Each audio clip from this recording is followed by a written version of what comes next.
Hi friends, আমরা আগের ক্লাসে এগ্রিকালচারাল ইন্স্যুরেন্স টপিকটা শুরু করেছিলাম। তো সেখানে আমরা পড়েছি প্রধানমন্ত্রী ফসল বীমা যোজনা। যখন অ্যাডভার্স একটি ক্লাইমেট কন্ডিশন থাকে তখন এগ্রিকালচারের বেশি প্রবলেম হয়, ফসল খারাপ হয়ে যেতে হতে পারে। এর জন্যে ফসলেরও আলাদা করে ইন্স্যুরেন্স হয়। তো এই জন্যই নিয়ে আসলো যে প্রধানমন্ত্রী ফসল বীমা যোজনা। এটা যে প্রথমবারই আসলো তা নয়, এর আগেও আসছিল, যেটা আমরা আগের ক্লাসে বলেছি ন্যাশনাল এগ্রিকালচারাল ইন্স্যুরেন্স স্কিম। তো আমরা আগের ক্লাসে দেখলাম যে প্রধানমন্ত্রী ফসল বীমা যোজনার বেশ কিছু লিমিটেশনস ছিল, যে লিমিটেশনসগুলোকে ওভারকাম করার জন্য নতুন ধরনের পলিসি আনা হয়। সেটা হচ্ছে restructured weather based crop insurance scheme. তার মানে যে আগের স্কিমটাই ছিল সেটাকে রিস্ট্রাকচার করা হয়েছে, দু একটা মানে প্রভিশন ইনক্লুড করা হয়েছে, রেগুলেশনস ইনক্লুড করা হয়েছে, নতুন করে কিছু বাদ দেওয়া হতে পারে। তো সেগুলো করার পর ক্লাইমেট বেসড করা হলো প্রধানত, যে ক্লাইমেট শুধু অ্যাডভার্স কন্ডিশন, যখন ক্লাইমেট কন্ডিশন থাকবে শুধুমাত্র তখনই সেই সব ক্ষেত্রেই ইন্স্যুরেন্স কভারেজ দেওয়া হবে, আদারওয়াইজ দেওয়া হচ্ছে না। আচ্ছা, তো মিসম্যানেজমেন্ট, এগ্রিকালচারাল মিসম্যানেজমেন্ট বা হচ্ছে স্কিল এগ্রিকালচারাল, মানে কি প্রোডাকশনের ক্ষেত্রে, মানে ফসল ফলানোর ক্ষেত্রে স্কিল খুব দরকার পড়ে।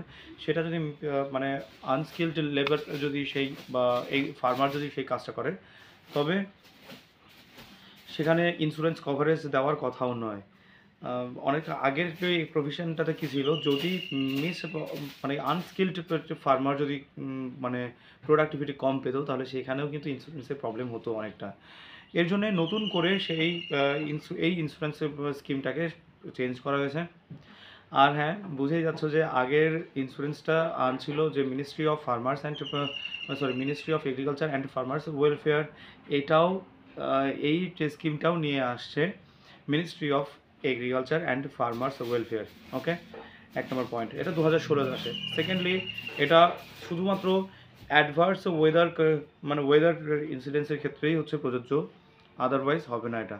থার্ডলি, যে major food crops, oil seeds, commercial crop আর হর্টিকালচার ক্রপ, এগুলোকে কভার করে দিচ্ছে। তারপর যখন ফসল বোনা হবে এবং ফসল তোলা পর্যন্ত, ম্যাচিউর হওয়া পর্যন্ত, এই পুরো টাইমটাকেই কিন্তু ইন্স্যুরেন্স কভারেজের মধ্যে আনা হলো।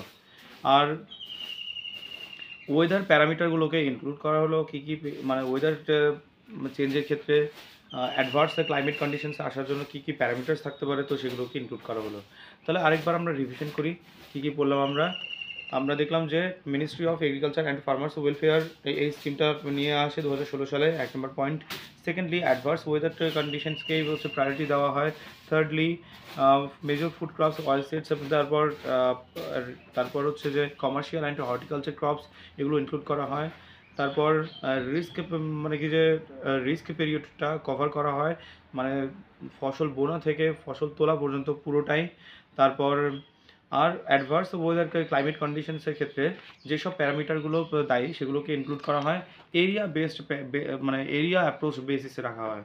এরিয়া অ্যাপ্রোচ বেসিস হিসেবে আমরা আগের ক্লাসেই বুঝেছিলাম যে যেখানে সবচেয়ে বেশি মানে অ্যাডভার্স ক্লাইমেটিক কন্ডিশনস থাকে, শুধুমাত্র সেখানেই অনেক বেশি পরিমাণ এরিয়া মানে কভার করা, কিন্তু যেখানে কম, অনেকটা রিস্ক কম, সেখানে ইন্স্যুরেন্স কভারেজ কম রাখা। ওকে, তো নতুন সিস্টেমের ক্ষেত্রে share cropper, investor, tenant farmers, মানে টেন্যান্ট মানে যারা লিজ নিয়েছে বা ভাড়া নিয়েছে জমি, তারপর সেখানে হচ্ছে কৃষিকাজ করতো, সেখানেও কিন্তু ইন্স্যুরেন্স কভার করা হলো।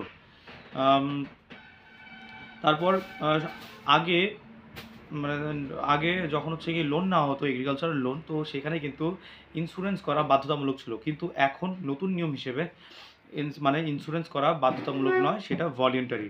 ঠিক আছে। আচ্ছা, আর কীভাবে ক্লাইমেটের ডেফিনেশন কি? অ্যাডভার্স ক্লাইমেটের ডেফিনেশন হলো যা রিপোর্ট এভারেজ ক্লাইমেট আছে, যেটা আমরা দেখতে পাচ্ছি রিপোর্টেড, তার থেকে যদি ডেভিয়েট করে আর একটু মানে চেঞ্জ হয়, তখন হচ্ছে সেটাকে অ্যাডভার্স ক্লাইমেটিক কন্ডিশন বলা হবে।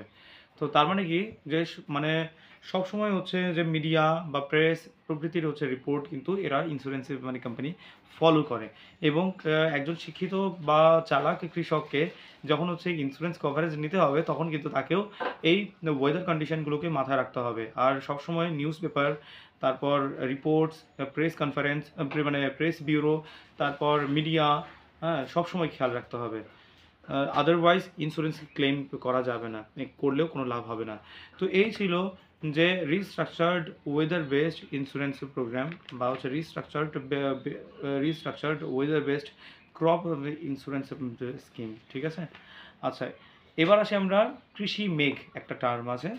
কৃষি মেঘ হচ্ছে সায়েন্স অ্যান্ড টেকনোলজি, কোনো এগ্রিকালচারাল সম্বন্ধে সায়েন্স অ্যান্ড টেকনোলজি, তারপর research papers, education and training, হ্যাঁ, আর্টিফিশিয়াল ইন্টেলিজেন্স প্রভৃতি সাপোর্ট দেওয়ার, মানে এডুকেশনাল মানে ইনফরমেশন সাপোর্ট দেওয়ার জন্য একটা ওয়েবসাইট বলা যেতে পারে বা পোর্টাল বলা যেতে পারে, যেখান থেকে এই সব ডাটা পাওয়া যেতে পারে। এটাকে বলে কৃষি মেঘ। আচ্ছা, এটা গেল। এবার আসি আমরা বায়োটেক কিষাণ প্রোগ্রাম। এটা ministry of science and technology, তার মানে বুঝতে পারলাম বায়োটেকনোলজি লেখা আছে, তার মানে কি ministry of science and technology.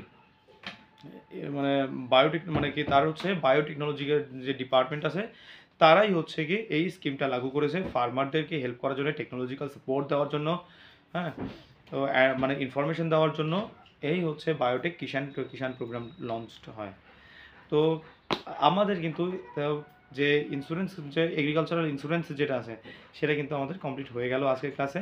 তো নেক্সট ক্লাসে আমরা আরও একটা মেজর টপিক শুরু করব, সেটা হচ্ছে ফুড ম্যানেজমেন্ট। এটাই একটু মুখস্থ জিনিস এবং একটু বড় টপিক। এরপরে যেগুলো আছে সেগুলো এক একটা ক্লাসে দুটো মেজর টপিকগুলোকে একটা ভিডিওতে মানে কমপ্লিট করে দিব। তো এর জন্য সঙ্গে থাকো। All the best, by.